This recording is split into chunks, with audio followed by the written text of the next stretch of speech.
Setelah 2 hari berturut-turut terdakwa perkara pembunuhan berencana Yosua Huta Barat di meja hijaukan. Rabu ini giliran perkara obstruction of justice atau perintangan penyidikan kasus pembunuhan ini disidangkan. 6 perwira polisi akan jalani sidang perdana ini.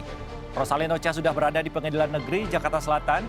Ocha, ya apa yang bisa dilaporkan hari ini? Fakta terkini dari sana. Ya, Niko dan juga good people. Saya sudah berada di Pengadilan Negeri Jakarta Selatan, di mana hari ini merupakan jadwal untuk sidang obstruction of justice terkait dengan kasus pembunuhan yang menewaskan Brigadir Yosua Nofriansyah Huta Barat. Ya, good people, pada hari ini sidang obstruction of justice baru akan dimulai nanti pada pukul 10 waktu Indonesia Barat, di mana sidang ini juga dibagi menjadi 2 sesi, yakni pada pukul 10 untuk sesi 1 dan juga sesi 2 di pukul 14 waktu Indonesia Barat. Adapun good people, untuk sesi pertama ini ada sejumlah terdakwa yang akan dibacakan dakwaannya oleh JPU, antara lain Arif Rahman, Agus Nurpatria, dan juga Hendra Kurniawan. Sementara untuk sesi 2 pada pukul 14 waktu Indonesia Barat, ini adalah terdakwa Cak Putranto, Irfan Widianto, dan juga Baikuni Wibowo.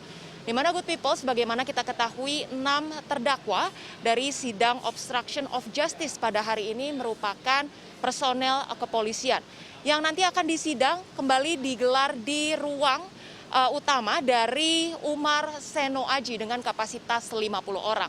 Good people, kalau kita tarik mundur ke belakang bagaimana dengan kronologi kasus obstruction of justice, ketika itu tanggal 8 Juli 2022 pasca pembunuhan Brigadir Yosua Nofriansyah, Ferdi Sambo segera menelpon Hendra Kurniawan yang merupakan anak buahnya untuk melakukan pengecekan CCTV di Kompleks Polri Duren 3 Jakarta Selatan.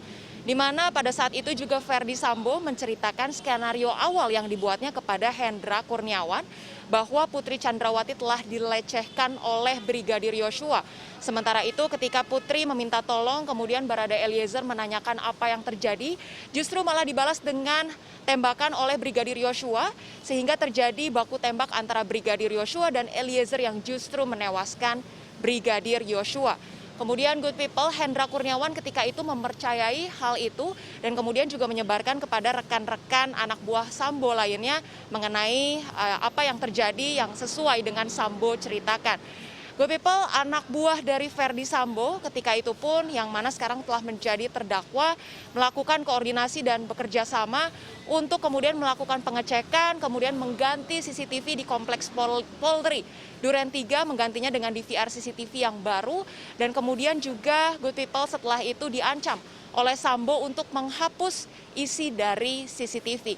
Good people, sebenarnya sebelumnya Ferdi Sambo sempat menanyakan kepada anak buahnya mengenai keberadaan CCTV tersebut. Dan anak buah menjawab bahwa CCTV tersebut sebetulnya sempat sudah diserahkan kepada Polres Jakarta Selatan. Dan hal ini kemudian membuat Ferdi Sambo begitu emosi dan meminta Cak Putranto untuk kembali mengambil CCTV tersebut dari Polres Jakarta Selatan dan mengancam anak buahnya untuk segera menghapus dan tidak menyebarkan isi CCTV tersebut karena apabila bocor maka anak buahnya adalah orang yang bertanggung jawab. Good people, sebagaimana peristiwa dari obstruction of justice ini, para terdakwa ini didakwa melanggar pasal 49 subsidiar pasal 48 dari Undang-Undang Nomor 19 Tahun 2016 tentang informasi dan transaksi elektronik. Good people, sebagaimana kita ketahui juga dari 7 terdakwa ditambah dengan Ferdi Sambo yang sidang obstruction of justice-nya sudah digelar pada Senin lalu. Ini dari total 7 terdakwa ada 3 terdakwa yang hingga saat ini belum dilakukan sidang etik. Antara lain adalah Hendra Kurniawan, Arif Rahman Arifin, dan juga Irfan Widianto. Sementara 4 terdakwa lainnya ini sudah menjalani sidang etik dan dilakukan pemecatan atau pemberhentian dari Polri. Yang mana good people, kalau kita lihat rekapan dari perjalanan sidang sejak Senin tanggal 17 Oktober lalu, FS atau Ferdi Sambo, Putri Chandrawati, Riki Rizal, dan juga Kuat Ma'ruf ini melakukan eksepsi maksudnya dari kuasa hukum. Sementara untuk Barada Eliezer ini tidak melakukan eksepsi. Akan kita nantikan bagaimana para terdakwa, 6 terdakwa hari ini, apakah dari kuasa hukum akan eksepsi atau tidak. Niko. Ya, Rosalin Ocha dari Pengadilan Negeri Jakarta Selatan.